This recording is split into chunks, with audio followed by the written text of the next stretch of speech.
Looking back at history, whether kings and generals or ordinary people, all were busy in the world. Some married and raised families, some fought in wars, some chased after wealth and power, and some were caught in jealousy, arrogance, greed, and conflict. But now, where are they? They are long gone, and the splendor of those days remains only in fragments.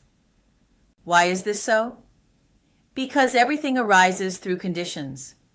When the right causes and conditions come together, things appear. When those conditions cease, things inevitably disappear. This is the law of the universe. In Buddhism, this truth is expressed in the 3 marks of existence. The first is all conditioned things are impermanent, anicca. This means that all phenomena and things in the world are conditioned. They are constantly changing, and nothing remains the same forever. Life changes from birth, growth, aging, to death. No one can escape it.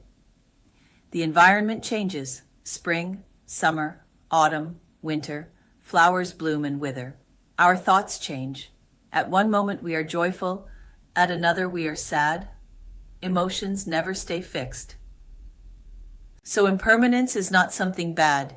It is simply telling us nothing is permanent.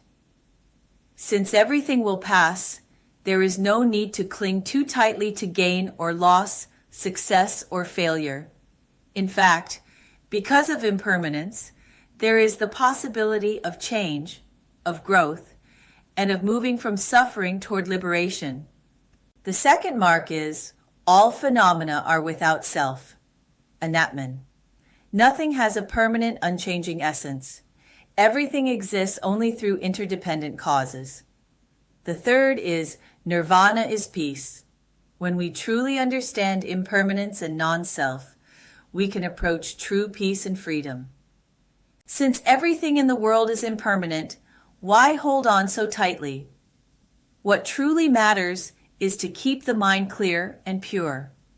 When the mind rests in mindfulness, in times of fortune, it does not cling.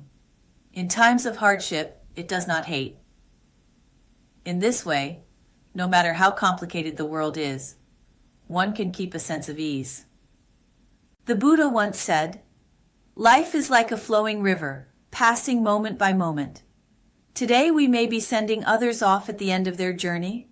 Tomorrow it may be our turn. So why not, in this short lifetime, cultivate goodness, practice compassion, and keep the mind steady? Death is not to be feared. It is like a ripe fruit that naturally falls from the branch.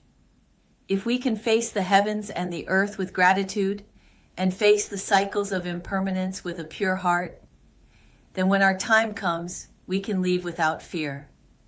Think of it. So many people have already passed away. So many are still in suffering, and we ourselves have gone through many painful moments. But if right now your heart is no longer entangled, no longer in pain, isn't that something to be deeply grateful for?